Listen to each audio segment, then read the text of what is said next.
pause real quick. Let me hit record. Cool. Hey, everyone, welcome to Making Multifamily Money. This is the second mentee session. So today I'm actually fortunate to have, I guess, two of my students and a couple guests on. So my student Charmaine and Jay, they literally purchased I think a 35 unit apartment complex before they even purchased my course. So I think that's how action oriented they are. So um, maybe let's just start off, Charmaine and Jay. Can you guys just introduce yourself and maybe start off with your kind of your prior real estate experience and then kind of the mindset that you had when you bought your first apartment complex, and then you can bring us up to speed about what you're currently doing with your apartment complex.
Great.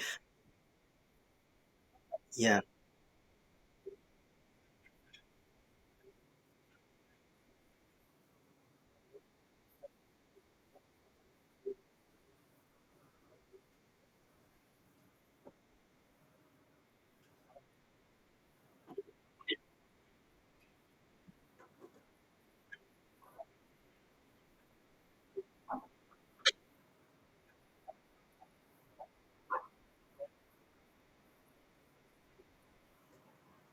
No, that's great. I asked that because a lot of people they stand on the sidelines, and unfortunately, there's a lot. You can always educate yourself, but you learn the most by doing it, right? So that's kind of like me, where I just dived in head first into apartments. I bought two apartment complexes, a mobile home park, scaled to 90 units in like 5 years. Honestly, I scaled in 2021, and like to be honest, I learned the most by doing it, and my teaching style is a little bit more candid, but I had a mentor too, but they never told me like the stuff that I experienced in what I'm teaching. So it just kind of threw me off a little bit. And so that's great. That's great that you have that mindset. And I already kind of knew, I'm like, oh, you really bought an apartment before you bought my course. That's what I did. I bought a mobile home park and then I listened to a podcast and learned about how to manage mobile home parks. So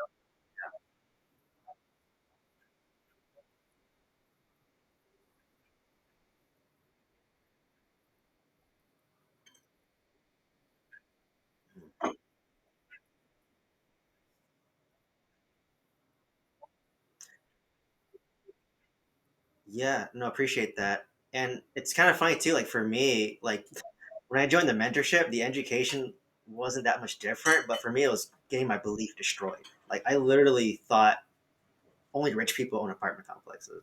Like that's my belief. right? Only rich people own apartment complexes.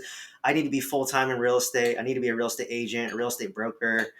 I need to have all this skill and experience, right? So just seeing people like me do it, that just kind of wait, that shattered my belief. I'm like, oh, well, these people can do it. Why can't I?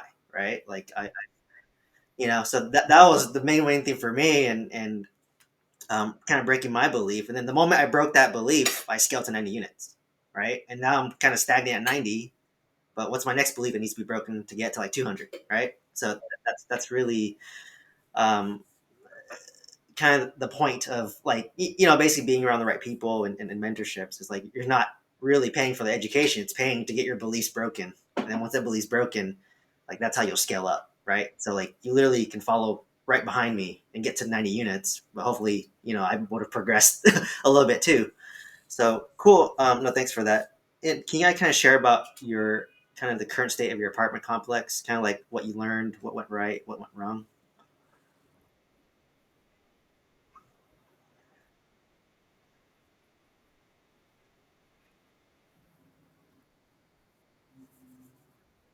Yep.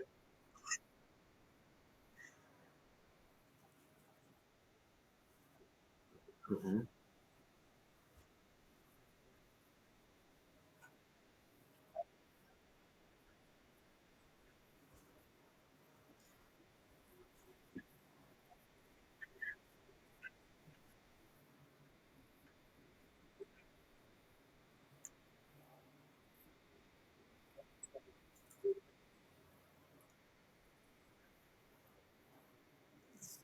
Yeah, you hit the nail on the head. So, Charmaine was like messaging me earlier, and I remember when you guys took over the property, I think you only had two vacant units.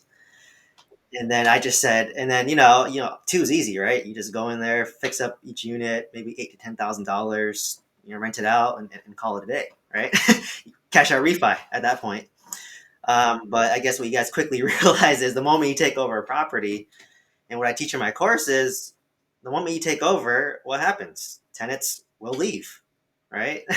Like tenants will stop paying because they know that they can abuse the new owner for a little bit. You give them eviction notice, they'll leave, right? There's other tenants where, um, maybe they know they've been getting low rent for a long time, and they know when a new owner comes in, they're probably going to raise the rents, and or maybe it's just like, okay, well, it's just time for us to go. So it's just a lot of turnover with that. And I experienced the same thing. Like one of my 20 unit, I think it was like five vacant when I took over it. When I took over after a month, I was at 15 out of 20. Now I'm at like 7 out of 20 because I started renovating it, and people started leaving, right? Like I literally took over. I had three tenants not pay me. I gave them eviction notice. The moment they got the notice, they left, right? And on top of that, one guy was letting homeless people in, and that caused a bed bus infestation, and that caused another three, four tenants to leave. So like every little thing possible that can happen happens. So so maybe kind of share your guys' experience, I guess, since you took over.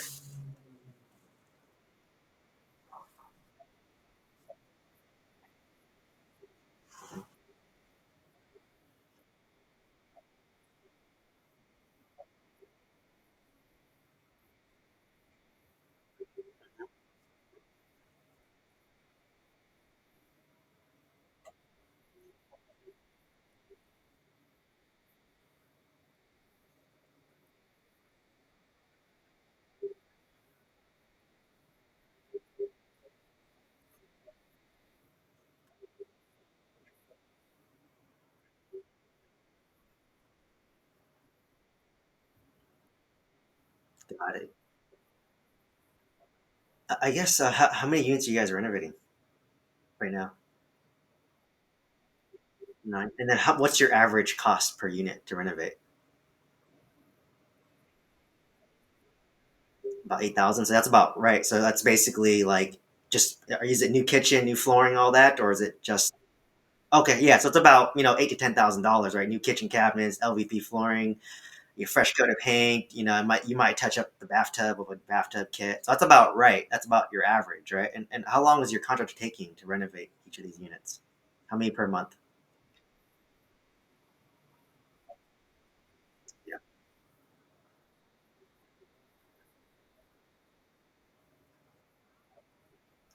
So that's really fast.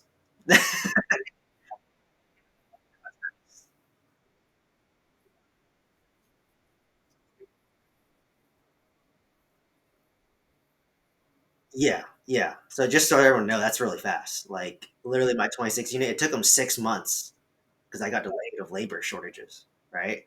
And then after that, they said about 4 units a month. They were doing two a month because all the supply delays from Home Depot, it was so delayed. Like my kitchen cabinets were so delayed. So I had a bunch of units with no kitchens, and you can't rent that out, right? So like literally, it takes you way longer than anticipated, right? So that's why just going through it, like no one tells you that, right? Syndicator's won't tell you this, right? Like even my mentor that I worked with didn't tell me this because they want you to whatever, but make it seem like it's rosy. But the reality is, I bought two apartment complexes and my mobile home park, and then I'm now seeing your guys's same thing. Every time you take over, vacancy is going to drop. And I think when I underwrote your guys' property, it was cash flowing, but once you have 8, 9 people leave, you might be slightly negative. Um, Plus, you're pumping in capex, right?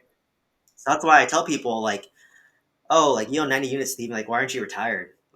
Like kind of like f you, rich. I'm like, well, because it's not stabilized yet, and you're pumping in money to renovate it. But once it's stabilized and you cash out refi, yeah, at that point, I'm probably done with my day job. So cool.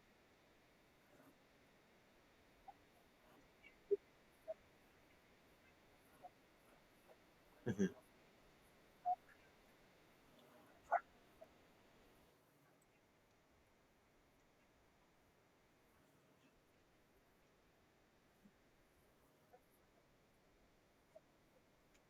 Yes.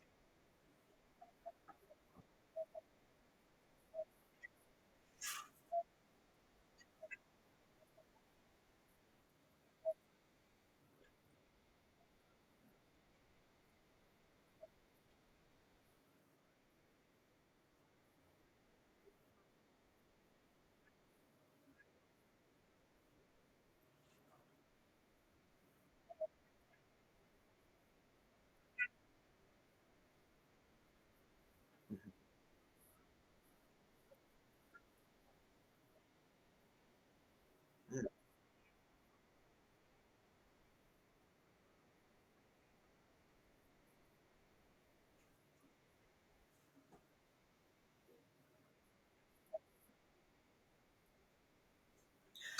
Yeah, like what I learned with renovations, because I renovated essentially 40 units in the past year between all three of my assets. Uh, but I basically paid for my mobile home park on an hourly basis. My mobile home park's in Alabama, so um, and hourly, it conceptually sounds very good. But what started happening is if you have them for a long time, like what I did, what happens when it's like 100 degrees and it's humid, right? You're getting paid per hour and there's no motivation to do it faster, right? Like you literally just take your sweet time, and regardless if I, work at 2x speed or zero point 0.5 speed, I'm getting paid whatever, $15 an hour. So that's the experience I had. Like, and then I think if it's a couple units, it's okay. But if you're talking like 20, 30 units, they're going to start to lose motivation. It's human nature, right? Like it's human nature. And then I basically had to like fire like a whole renovation team because they're just so complacent. And like you said, time is money for me. I'm literally paying you per hour. And every day that you're delaying, I'm paying a hard money loan, right? And unfortunately, as the owner, only you care about your money, right? They just get a paycheck. It's a W-2 mentality, right? Like I work a W-2 still. Like regardless if I clock in and do a lot of work or clock in and do an hour work, I get paid the same. So it's really hard, and that's why like for me, what I kind of dropped the ball on because I'm doing like three projects, right? I mean, you guys know how busy one project is, but if I'm doing three, I drop the ball on one of them. And what is dropping the ball? I didn't call my property manager on a monthly basis or a weekly basis, and they're making assumptions that, oh, he's going to renovate all the units, but I didn't want to renovate all the units, right? So what happens is I have a bunch of vacant units just sitting there, and I'm losing $500 per unit, times that by like six. That's like $3,000 a month, right? just because I took my eye off my property because I was so focused over here. So that's why it sounds like very sexy to scale, but honestly, like I dropped the ball and it's just me and I work a full time job, right? I do the best, but you two, you can obviously you see how much work one property is, right? And you're kind of learning along the way, and there's two of you, so that's what's kind of great. So I guess what else did you guys kind of learn and experience? On-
Yeah, I'd say you guys got very fortunate, but I still caution that what I teach is it takes about 6 to 12 months to know if your property manager is good or bad, right? Like it's just like a job probation. It's like a government worker, for example, right? You're on a 1 year probation, and the moment you pass probation, you just suddenly slack off, right? And like it's because if you have a good property manager, it's like rock stars know rock stars, right? So if you have a rock star property manager, who do they know? They know a rock star contractor. They know a rock star team. That's what I did. That's what you're doing, right? It sounds like he's pretty solid so far. But even despite that, people get complaints, right? Like even my A-player property manager, like, hey, you're not sending me my monthly P&L on time, right? Like you're not giving me updates on a weekly basis. So when they kind of drop on the ball, that's when I just start calling them and just, hey, I want to update my property, like what's going on, and like what are barriers that I can remove for you. So I'll literally call, and a lot of times. What I learned recently was so for my 26 unit, I renovated about 11 units already, like brand new. And then it's a husband wife property management. The husband thought I was going to renovate all 26. And then the wife was just like, oh, you only need to renovate half. So I just listened to the wife, right? But then there's a disconnect already between the husband and wife. So I literally had to get both of them on a call, all three of us, and said, okay, this is my plan and this is why. I just said that we're going to renovate half the units. So 13 brand new, premium, 13 regular, right? One's rents, my premium rents for 750, regular's 500, right? And then I just said at that point, I want to pause, get my occupancy up to 90%, present this to a bank because I want to see how much it's worth, right? If it's worth, let's throw some numbers here. I bought it for $500,000. I put in $200,000. I'm all in for 700,000. Let's just say renovating half, it's worth 1.3. Do a 75% cash out refi. I'll pull all my down payment, all my renovation costs, probably a little extra money on top. At that point, I could buy another apartment complex. That's one option. Or option two is I can take that money and renovate the rest, right? And then raise that rent and then do the same thing, cash out refi, and then do the same process. So, I think he didn't understand my strategy. I only had enough money allocated for half the units, right? Because like I don't want to go fast. But then one guy was so focused on like, oh, we're gonna renovate everything. We're gonna renovate every single thing. So like, even though I told him this like, a couple months ago, but they forget. They forgot what my end goal was, which is why you need to constantly remind them of like what your vision is. And for my 20 unit, reverse happened. I spent $30,000 to renovate a completely burned out unit. a completely burned out unit. It's incomplete. You can look on my Instagram. I sort of showed a picture of that burned out unit, and it literally only got $550 of rent versus a unit that I barely did anything to. It had dirty carpet. I just slightly cleaned it, and I rented it out for 500. And I was just like, okay, what's the point of even renovating if I only get $50 more, right? But you don't know until you've done it, right? So like for you two, for example, like yeah, you maybe spent $8,000 per renovation, but is it actually getting a bump in rent? And if the answer is no, then it's not worth it to do major renovation. But if the answer is significant enough, then it might be worth it to continue, right? But you don't know until you renovated a couple and you tested the market. So that's what I'd recommend for you guys. You have 9 vacant, right? Just do the 9, pause, see what the rents are. If it's like way higher, it might be worth it to continue renovation. If it's exactly the same or a little bit more, like $50 more, it's not worth it. Just do basic make readies, paint, touch up, maybe $1,000 to $2,000 per unit, and then you can rent it out. So that's something that happened to me that I learned. I'm like, yeah, I spent $30,000 to get $50 more in rent. I mean, it wasn't worth it. Had I known that, I may have not renovated that burned out unit. So yeah, yes, yeah.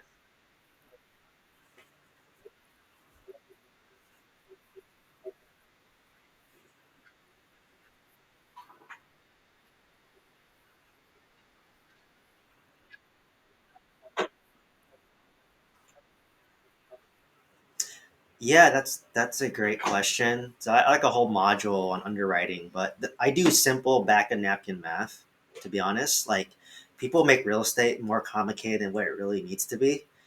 My day job, I'm a pharmacy director, so I have a doctorate, but you don't need any of this, right? So literally, what it is you just take the income, monthly income. So let's say it's $10,000 per month, right? And then you times it by 12, so that's over a year. That's $120,000. The expense minimum is 50%. So right out the gate, your expense is $60,000, and you're left with your net operating income, which is $60,000 a month or a year. Once you have your net operating income, you divide it by the market cap rate, right, which is a set number based on your market. So Oklahoma, Mississippi, we're like 8 to 9% cap, 8, 9 cap. California, it's probably like a maybe 3 cap. Vegas might be like a 4 or 5 cap. Um, so let's just say for easy math, it's 10 cap. So it's 60,000 NOI divided by 10 cap. It's worth $600,000, right? That's a quick way to evaluating it. And then from there, you get your loan terms, right? So you have to have a mortgage lender. So okay, you down 25%. Let's say it's 30 years fixed, 7%. And at that point, you know what your debt service is, and then you minus that against your net NOI, and that's your net cash flow. So we typically try to aim for around 8 to 10% cash and cash return, which my 26 unit hit, which your 35 unit hit, right? I remember calculating you guys hit that cash flow, but what happened when we took over? People left. So our cash on 8 10% cash and cash return, honestly, we probably broke even or slightly negative. Like let's be honest here, right? We're I'm just probably breaking even on my 26 unit, my 20 unit might just broken even at this point, and I'm sure for you guys, once 9 or 7 left, that's basically your cash flow gone. But you have to have that in advance. So that's how I quickly underwrite it. And a lot of brokers, and this is what I tell everyone, is like I underwrite a deal live on my YouTube channel. I think you guys are part of it, but they'll say like, "Oh, expense is 35%." I'm like, that's complete, you know, that's complete bullshit, right? It's not 35%. They're fabricating the numbers to increase the net operating income to justify a higher price. That's what they're doing, right? So like I know my Oklahoma, my expense ratio is 55%. I know it because I own two. It's 55%. So if I underwrite Oklahoma City, I know it's 55%. And eventually, you guys will know, right? For Mississippi, where your market, what your expense is. So, that's how I quickly underwrite it. And it was kind of funny. I remember the deal live, and I remember for your guys' apartment complex, it was such a good cash flow. And then you guys knew the risk going into it. I remember mentioning like my concerns were like, it was a high crime, which is burning me in my mobile home park. I'll be honest. And then population was a little bit smaller. It was a little bit smaller of a market. And then in Mississippi, there's a net migration out, so that was a slight concern too. But despite those three, you guys said, okay, we want to learn and do it, but we had reserves. So that's why I said, okay, you guys are good because, and you're seeing it firsthand, right? Like you didn't expect to renovate seven more units than what you're doing, right? And that's, let's say $10,000 per unit. That's 70,000 more dollars on top of what you initially planned. And on top of that, you're paying more monthly expense to carry that loan, right? And then what you're probably experiencing now is those tenants in the the old units want to move to the new units. So you're not really. That's what happened to me. I thought my land property manager said, "Hey, we rented out seven of your new units." I was like, "Oh wow, that's amazing. I'm gonna cash flow like almost $5,000. That's 700 times seven. That's almost 5,000." But people were just upgrading from like a $400 unit to a $700 unit, so I was only making $300 more per unit. So that's exactly like what hit me. But so that's why it kind of threw me off. I was like, wow, I'm gonna cash flow so much. Like that's 5,000 more to my bottom line, right? So that's a great question there. But that's how I quickly underwrite it. But just know the moment you take over, it's gonna basically break even at best. But you better have the reserves, and you guys did. So that's why I was pretty comfortable. Even though you told me you took the deal down, I was like, well, you have reserves. But I did say don't buy another property because that's what burns you. Like me, I for example, my 90 unit, I had about $300,000 in reserve. I blew through that for all three of my projects already. Like I blew through $300,000 reserve, and at the point where I'm sweating a little bit, I'm like, oh, I'm a little uncomfortable, which is why I'm trying to sell my mobile home park at this point. So hopefully get some offers in the next.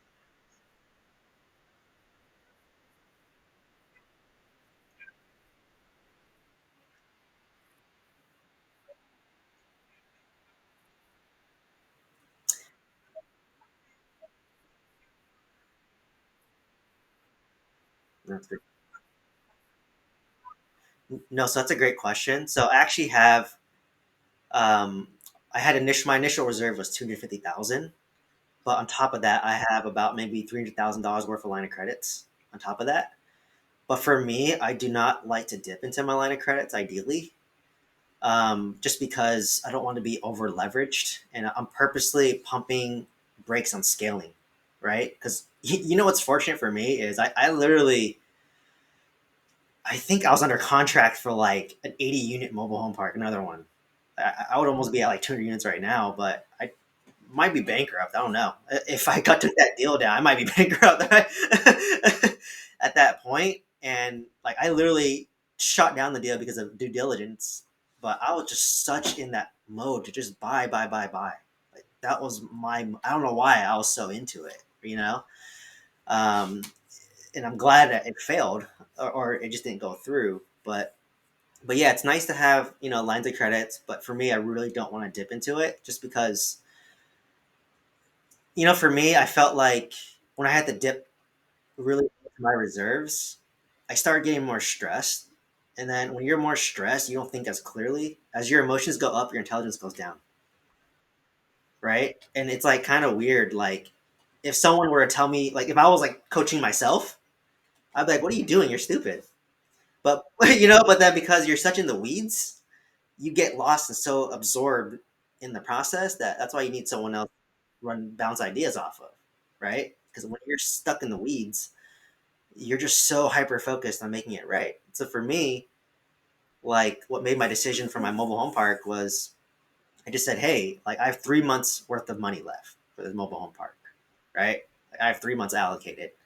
And when you sell, it takes you a while, right? You don't sell immediately. It's gonna take like 3 months at least. So I just said, okay, well, how much do you think this is worth, right? And they just said that, okay, well, it might be close to $2 million.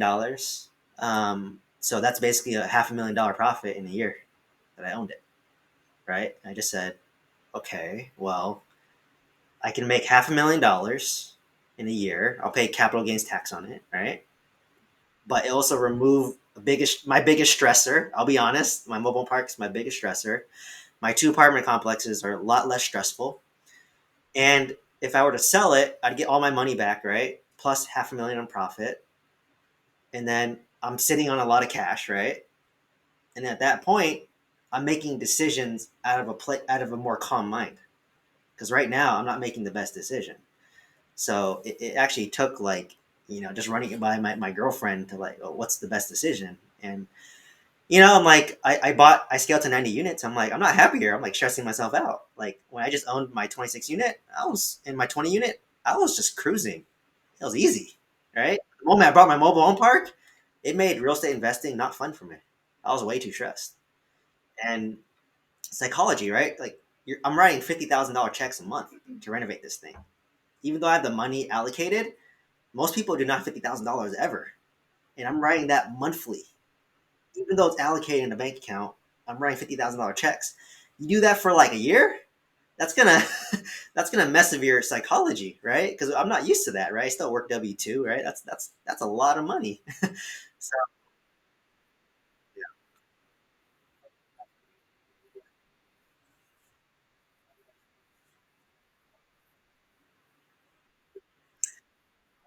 yeah, I mean, it sounds kind of harsh. A lot of people approach me about like how do I get started in real estate, and like I have no money, and unfortunately, it sounds harsh, but I'm like, you need to get your money situation right up front. Because even okay, I teach creative financing in the course, right? You can get a deal like I got my mobile home park 10% down. My 26 unit I got 15% down. My 20 unit I got around 15% down, including renovation. So I've done creative financing in all my deals, right? All my single family homes I did 10% down. So I've always done. My mobile home park was free and clear. The 26 unit I asked for seller repair credit, so it cut my down payment in half. Like, so he gave me money at the close of escrow for renovations, like for a new roof. The 20 unit, I mean, it was 25% down, but they gave me 100. The lender gave me $100,000 to do my renovation, so it kind of you're more leveraged, right? So but even if I got low down, like I've seen people do 5% down, but you still need a reserve, right? It's just that even like imagine your 35 unit, if you down 0% and you had no money, but look what you're doing. You're renovating like 7 units that came up unexpectedly. That's 70 to $100,000. So to me, you always need at least minimum like $300,000 to get started, right? Like you buy $1 million asset, you need 25% down. That's 250K, and then you'll have 50K reserve, right? And that's assuming everything goes correctly. If things don't go correctly, you're gonna need more money on top of that. So people ask me how do I get that money, right? So what I teach all my students is wholesale your first couple deals, right? Like I'll give you my example. My 20 unit, my 26 unit, I got for $500,000. I negotiated $60,000 of seller repair credit, so I needed about $70,000 to take this deal down. Let's just say I don't have $70,000. That property appraised for $750,000 from the bank day one. So what does that mean? I could wholesale this, so I have a 250,000, let's say a $300,000 gap in what I bought it for and what it appraised for. I can say, hey seller, I'm going to sell this to you for, let's just say $600,000. So I make $200,000 of for a wholesale fee, and then you walk in with $200,000 of equity day one. It's a win-win situation, right? You do that twice, you now have $400,000, right? And you get your third deal. At that point, you can take down yourself for your own down payment. But by wholesaling those two first deals, what did you learn? You learn how to analyze and find good deals. And it's just a matter of time before the third one you buy your own. So that's why I tell people, I'm like, people always come to me. You guys know I'm not big on syndication. I want to syndicate because I have no money, right? But why would I give you money if you don't have a track record, right? A lot of people can give you this fancy talk, and a lot of syndicators will be burned in this market. I guarantee you, right? And I'm going to come in, swoop it in, buy it subject to creative financing, get it for the right price, low down, and that's how I'm going to scale, right? So the moment I cash out refi my properties, which I'm hoping to do this year, I'll probably have like close to $1 million, like tax free. If I sell my mobile home park, double it to 2 million, and I'm going to pounce. I'm going to pounce on these bad operators who said, "Hey, I'm going to raise money from all my friends. I don't know anything.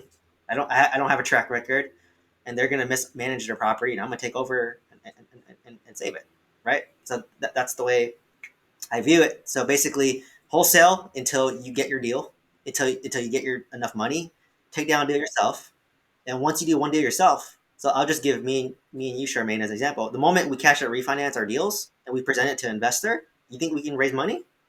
It's gonna be easy, right? I can share you, hey, I got this for $500,000. It's worth $1.5 million. Took me 3 years. I got all my money back, and I still own the asset. If I show you that deal, I can raise money easily. I don't have to put any of my money in the deal. I'll say, I operate it. You put in all the money. We'll split 50-50. Because I already have a system in place in Oklahoma City. I have a team in place. I know the market, right? I know in Oklahoma City, it's $55,000 per unit at this point. When I first bought it, it was $50,000 per unit. So I appreciated by 10% since I owned it. And, I have a system in place. So it's low risk. I have a team that's vetted, right? So it's lower risk to my investors. So what does that mean? I can ask for more equity in the deal. So if I do another deal, I'm going to say, hey, you put in all the money, I'll do all the operations. We split 50-50. And I'm sure I'll have a lot of people knocking at my door, for that deal. So,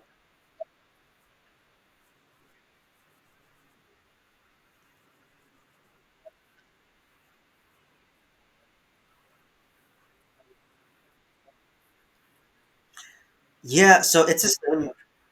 So the method that I teach all my students it works in any market, good times, bad times. It actually works better during the bad times. And keep in mind, I got all my two apartments in mobile home park during 2021 when it was hot. Interest rates were like what 3%, and despite that, I was still able to buy. Like people were telling me, "Oh, I can't find deals, Steven." I'm like, "Oh, I'm fishing from a different pond. I'm going off market. I send letters out, right? So I use prop stream, right? In the course, I have all the criteria, but it's like 10 criteria. I teach you how to set up your letters in the company that I use, right? Um, and you can do it yourself. I teach that, or you can outsource it. If you want to scale like a business, and if even you don't even want to outsource it, like I have a service where I do it, right? I mean, it costs extra money, but you pay for the convenience, right? Because I have a lot of students say, "Oh, Steven, I'll do it myself," but can you do it yourself for 12 months? It's a lot of work, right? I did letters. I prepared 300 letters. It took me 8 hours, right? I'm better off working a pharmacy director shift than to like sit at home and make letters, right? Like, so it depends on what your situation is, right? Like people, it's just like going Uber Eats, right? You pay more money for the convenience. Amazon, you pay more money for the convenience. For some people that may work depending on their situation. If not, if you don't have the extra money to afford that, then you have to be scrappy and put in the sweat equity, right? So you do that, and then from there, owners start calling you, right? So I send 300 letters a month. That's what I teach, and about maybe 3 to 10 will call me, right? And I shared with my story. I sent out 1,800 letters. I spent $3,000 on 1,800 letters, and I closed on two apartment complexes and made $300,000 of equity day one, right? So sending the letters out is the easy part. The part that I'm trying to teach is how to talk to the owners. That's the part that it takes repetition. So I can do your letters for you, right? But you have to know how to talk to the owners. And I have a 10-question sheet that I give all the students in the mentorship to break the ice. Like, hey, so how long have you owned the property? Start with a simple icebreaker. You want to build that trust and build that rapport. And after you talk to hundreds of owners, at this point, I can smell the owner's serious enough. Like, I already know, like, when I got my 26 unit, the moment I talked to the 20 unit owner and how it was progressing, they're very cooperative. They'll give you the information you need. They're very, like, reasonable, right? It's give and take. There's reciprocity. And I already know, like, I'm going to close on this guy because I feel it, right? So I get the property down. At that point, I analyze the deal, get it under contract. If you have the money, you take it down yourself, right? If you don't, you can partner with somebody if someone trusts you. I don't advocate for that. What I advocate for is get under contract price and wholesale it, and you make the difference between the spread, right? In Oklahoma, you need to have a real estate license to do it, but the workaround is you can be a consultant, right? So I'm a consultant, and you're going to pay me $50,000 at the close of escrow for the property. That's the workaround. That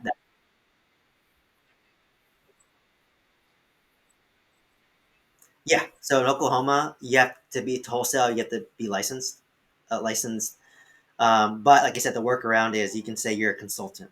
So, like for example, Charmaine, you're paying me $50,000 as a consultant for the property because I'm telling you how to like what the plan is for the property. That's kind of the workaround, and it's just a simple agreement that like, hey, you just give it the title like whatever, paying Steven $50,000 as a consulting fee, and yes, yeah. So that's what my mobile home park people do. They're actually only yeah.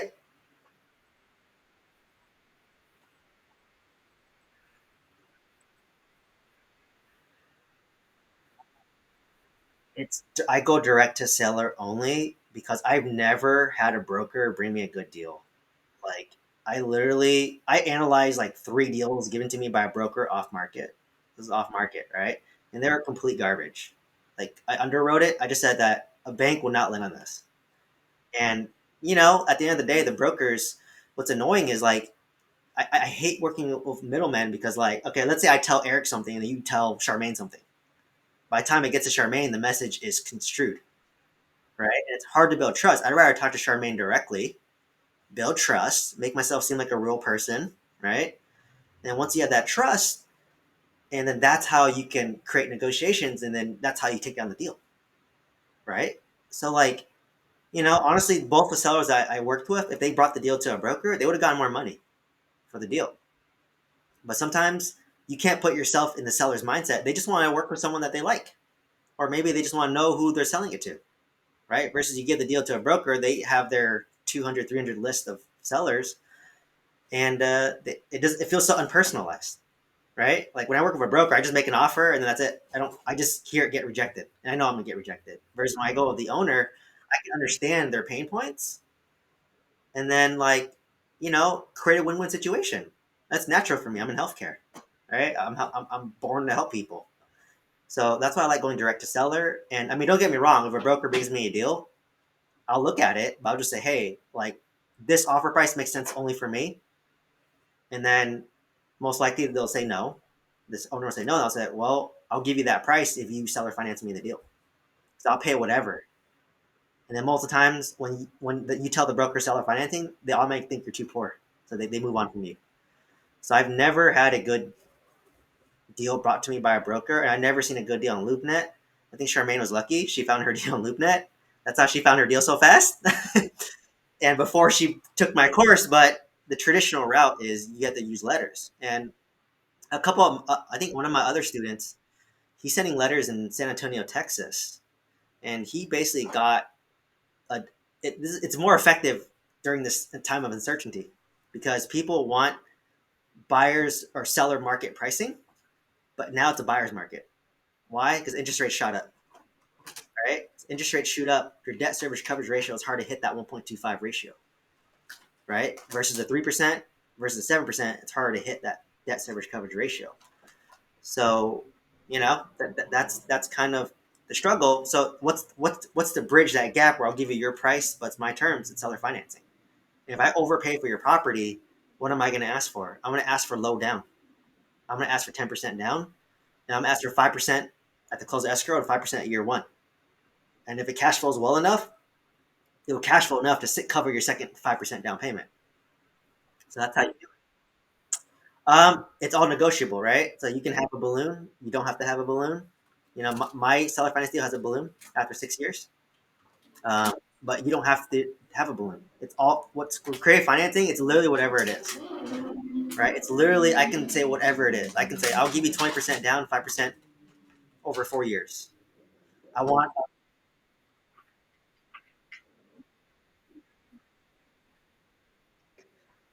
It really depends what the owner wants at the end of the day.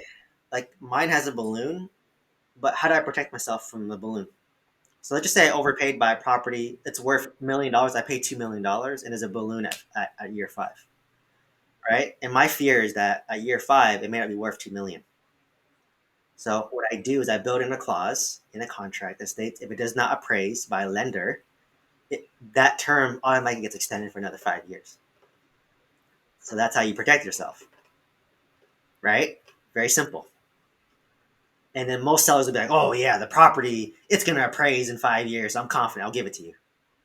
That's their nature because everyone thinks their property is worth more than what it is, right? I'll be honest. I'm going through selling mine. I'm like, I should sell this for way more than what I'm getting. But yeah. So that's a great question there.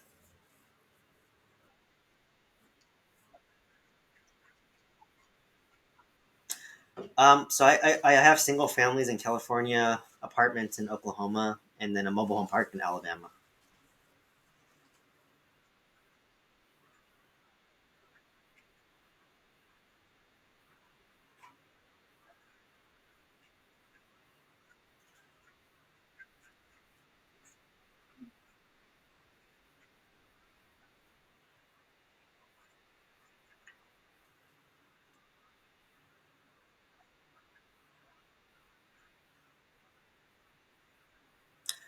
Yeah. So for some context, I own my 26 unit for about a year and a half, and I'm still not. I'm like probably at this point breaking even. It typically takes around 2 to 3 years to stabilize it because, like I said, like it's like, and Charmaine will start experiencing too. Like I renovate one unit and then one tenant will leave, right? And then you rent that one out and then like maybe two will leave. So eventually, it's a long process, but it takes about 2 to 3 years. But what's nice is you increase your tenant base, right? You have better renters and better tenants, right? Like I had one tenant, he was letting a homeless lady come into his unit to stay over for services. I'll keep this PG.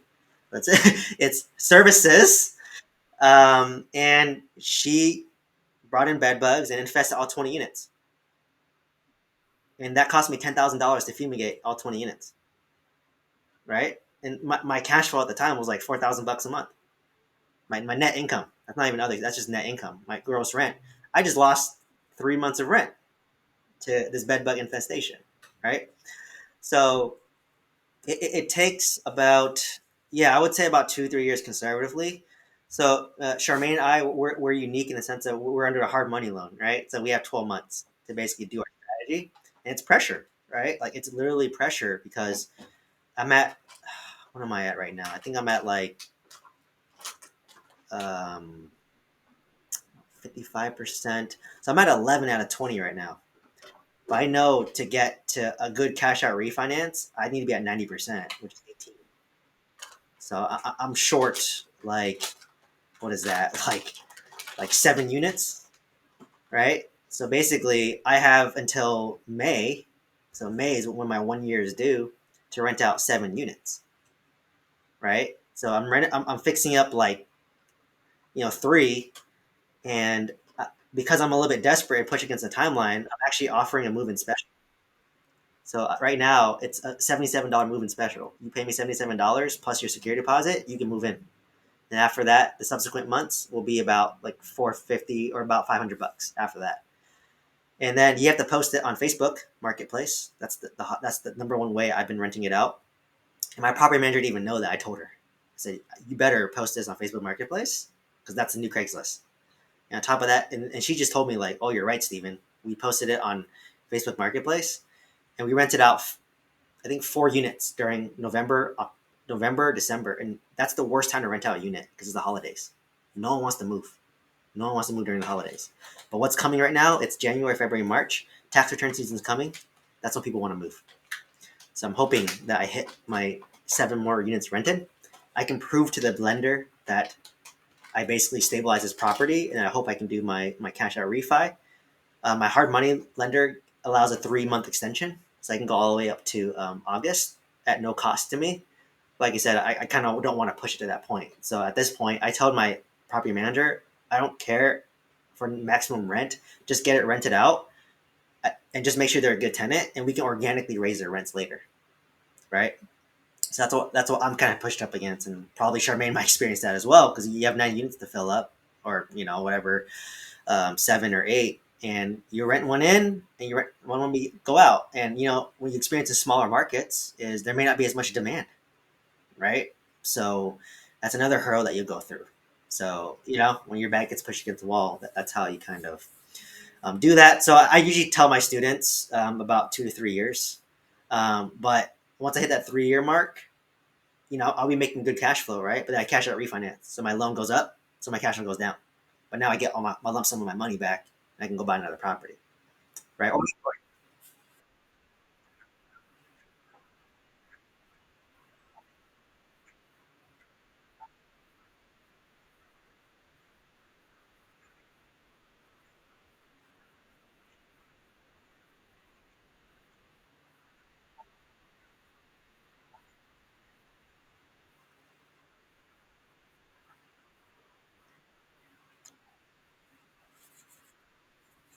Well, my 26 unit, I took over. I had a 6 month delay. I was getting around, I think, $9,000 a month, and I think I was cash flowing a little bit. But because your property manager anticipates renovations when a tenant leaves, they don't necessarily refill that vacancy. So, like, once you've lost a couple, at that point, your cash flow goes back to zero, right? Or you break even essentially. So like it's just the nature of the beast, right? Like if you're gonna do renovations on it, and the letters that we send, they do target mom and pop value add properties. But I think what you're referring to is like the more stabilized, like let's say it's an A-class apartment complex, it's nicely renovated, but the problem with that is you're overpaying for it and it's going to be hard for you to cash flow day one anyways, right? So it's like pick your poison. So for me, I like value add because I can renovate it, force appreciation, cash out refi, get more money versus the bigger apartments. It's like already renovated and you're just organically raising rents and hopefully you're managing it better. So that's why I kind of tell my students is like, like I said, if I told you I own 90 units, you're probably thinking that I'm retired, right? Like I left my day job. And even me, you told me like 3 years ago, Steven, you own 90 units. I'm like, damn, average cash flow is about 150 to $200. That's $18,000 net, right? And I'll get there eventually, but it's gonna take me like 3 to 5 years to get there of stabilization. But until then, I'm gonna be in this hole renovating it, right? As I'm churning these units. So for me, it's really, I don't want to put like rosy, like a lot of syndicators, they put rosy colored glasses. A lot of mentorships, they'll give you rosy colored glasses. Brokers do the same thing. And why? Because they want you to give them money. Syndicator wants you to give them money. I own a mentorship. Yeah, give me my, I don't care, right? I'm so honest that it might be to a detriment to me. But for me, it's like, I want to set your expectations straight that it's going to take you 2 to 3 years. It's not going to be glamorous, right? And then you need to have reserves and you need to have money, right? That's why I tell people, like every person that comes, I don't know how many people come up to me and say, Steven, I have no experience, I have no money, I want to invest in 50 units plus. And I already know their answer because that's what they're told at this one webinar they went to for like 30 minutes to an hour. And they said, oh, when you syndicate, it's 50 units plus because you have economies of scale. I get it, right? Eventually I'll buy 50, like my next will probably be a 50 unit, to be honest, when I cash out refi. But they don't know what it takes to actually manage it and go through like the growing pains, right? Like Charmaine and Jay and I, we're going through the pains right now. And like I said, I'm one step ahead of them. So I'm literally priming them for what to expect, right? Like I'm up against the wall here with my heart, my I think they are going to be too, right? And they might be hit. We're like, oh shoot, we have 8 units and it's harder to rent than we expected, right? So I already told them 2 strategies I used, right? $77 rent special, Facebook Market. So for me, I'm very like people are so hyper focused on like the market. Like I don't really care what the market is. I buy off market, and the deals that I'm getting, it's good whether it's a good time or a bad time, right? Like I would have bought my current 2 deals anytime, anytime. I'd buy it today. I would have bought it 2 years ago, and those are the type of deals that I'm finding. All right, and the key is I'm able to educate the owners that I'm not trying to fleece you. This is my constraint, right? My lender will only lend it on this property, right? It's like totally reasonable, right? And if despite that they don't want that, I'm like, all right, I'll pay you your price, but give me terms, credit finance. Let's do this deal, right? And I know like owners, I'll purposely underwrite deals of lenders, and I know they're going to reject the deal, but I want to make the lender the bad guy, not me. That's what I teach. Right? I said, I have, you gave me 5 lenders. I'll even use your lender, who's currently lending on the property, and they're going to reject the deal. Like my 20 unit, the current lender said that, oh my God, like I'm not going to lend on this deal again. That owner is a slumlord. He doesn't do anything. So even his own lender rejected. And I told him that. I said, "Hey, I talked to your lender," and he said he wouldn't lend this deal because of deferred maintenance and like, it's pulling teeth to get you to do anything. So I tell him that I'm like, "Hey, but I'm willing to work with you. Seller finance me this deal, right?" So it's that strategy. So honestly, I think my strategy. I don't even look at the market to be honest. Like the reason why I'm not buying right now is I'm all my capital is tied up. That's the only reason why I'm not buying right now is all my capital is tied up, and I burned myself out a little bit, right? But honestly, I see some other students saying letters. He's getting so much more response than I did in San Antonio, Texas, which is a hotter market. It's a hotter market. One of my other students, he got fully paid off 11 unit downtown San Antonio, downtown, and this lady owned it for 4 generations. She wants nothing to do with it, but she wants that monthly cash flow. So what does that scream? Seller financing. That's easy. That's easy, right? But my student's not motivated. Falling, I'm like, dude, you better take this deal, or I'm gonna take the deal. I will take the deal, and I'll pay you a wholesale fee. I don't care. Right? I'll pay you. I'll pay you 50,000, whatever. Right? Take the deal. That's what I'm saying. Like my strategy works. Like I'm like, dude, like I wish if I sell my mobile home park and I have $1 million sitting in my bank account, I'm gonna probably take a couple months break because I need it. You don't want to burn yourself. Real estate's a long term game. Like you don't want to sprint; it's a marathon, right? But once my 2026 unit are down, I'm gonna start sending mailers out. It's gonna take me 6 months to 12 months to find a good deal. By then, my 2 apartments will probably be done, and then I'm gonna keep on buying. I know the market. It'll be so easy. I can get deals so fast. Like I can literally, I could probably get to like 200 units plus. Like if I sell my mobile home park, I'll be at around 50. But then once I have like 2 million in cash from all my properties, I could easily scale. I can buy a couple 50 units and then get close to like 200 and then repeat the process and not be stressed doing it because I know the market. So yeah, great question. Any other questions?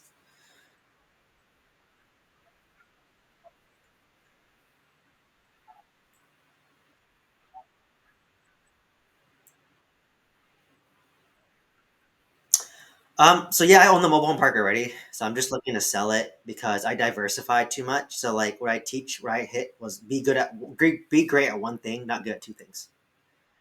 So if I'm focused on my mobile home park, I'm taking my time and energy off my apartments, right? And my apartments is so easy. I just thought I could literally own 200 units in Oklahoma City right now and be less stressed than I am right now owning 100 units because I have my mobile home park, right? So, so that's why I said like don't get shiny object syndrome. Just do what you're about to do. Um, so what I recommend is wholesale good deals. So get in the habit of finding good deals. If you find it, oh,